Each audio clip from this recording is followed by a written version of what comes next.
believe everyone today, maybe ourselves or our family, have at least heard of or participated in a high school homecoming dance. As a high school student myself, I remember reading a tragic case reported by Fareed Abdulrahman in June 2013 from Haunting Chronology of Events detailed in Homecoming Gang Rape Case. It still terrifies me. In 2009, a girl in Richmond High School of San Francisco was gang raped during her homecoming dance. The incident lasted for more than 2 hours, and it was reported that as many as 20 witnesses were there and they were aware of the situation, but none of them reported it to the police. This heartbreaking story reflects the psychological theory, the bystander effect. The bystander apathy experiments performed by John Darley and Bibb Latané in 1969. John Darley and Bibb Latané asked their subjects to wait alone or with a passive confederate. Then in another room, the experimenter turned on the recording simulating a fall and a moaning. Again, 70% of the individual subjects reacted to the case, but only 7% of the passive confederates responded. Just imagine if you are an actual victim. How terrible would it be if you are wounded, hurt, but ignored by everyone who can easily help you with the help of a hand? Today, we'll learn about the bystander effect. We'll cover what it is, how we discovered the theory, and how we can avoid this effect. Firstly, what is the bystander effect? According to the website Bystander Effect and Diffusion of Responsibility by Edochi Amigara, the students of the 2023 class of Harvard University's published in September 24, 2022, the bystander effect could be defined as the lower likelihood of helping another when there are passive witnesses in an emergency. If more bystanders surround the witness is less likely to take actions in the emergency. On the other hand, if the bystanders are not surrounded by passive bystanders, or they are not in their social groups, they are more likely to provide help and assistance. John Darley and Bibb Latané explained this reason behind this phenomenon in their journal Bystander Intervention in Emergencies: Diffusion of Responsibilities, published in 1968.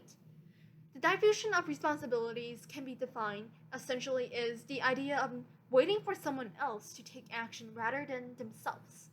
If more people are involved, they are more likely to believe that someone else would take action in the emergency rather than themselves, especially when surrounded by bystanders passively. In the book The Unresponsive Bystanders, Why Doesn't He Help by Bibb Latané and John M. Darley, published on June 1, 1970, Latané and Darley also define a 5-stages model for the bystander effect. In the model, people will first notify an emergency, then they'll define if the event should be classified as an emergency or not. They will evaluate their responsibility in their incident and decide on if they should provide assistance or not. And lastly, they will decide on if they will take action as a final decision. This reviews how many steps it takes us for us to evaluate if we should assist someone or not. We can also see, with so many steps in this process, any refusal in this entire space will result in the complete indifference of a person in an emergency. Now that we have discussed the bystander effect, let's talk about how we discovered it.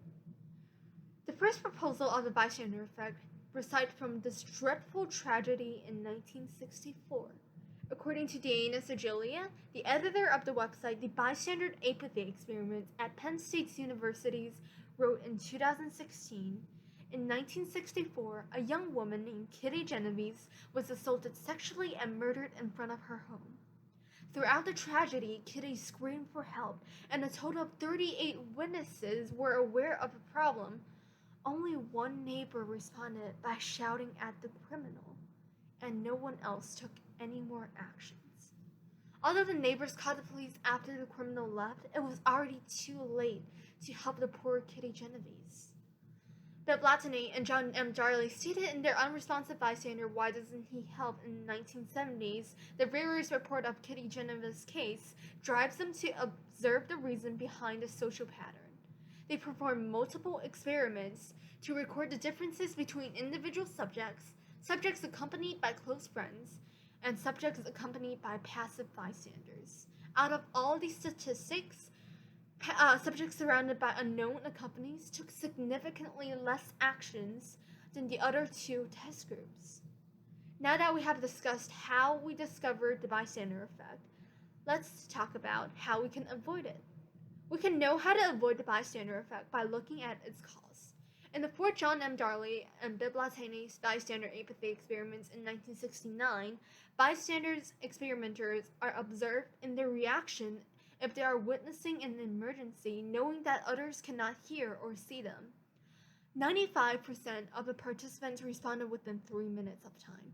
85% of the alone experimenters reported the emergency before the victim finished speaking. Only 31% of the participants of 4 also did so.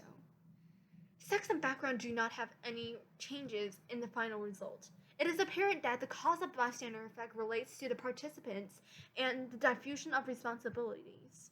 Edochi Amagara, the website Bystander Effect and Diffusion of Responsibilities, published in 2022, claims that cueing specific bystanders can decrease the diffusion of responsibilities. Participants that receive suspicious messages from the victim are most likely to assist the victim.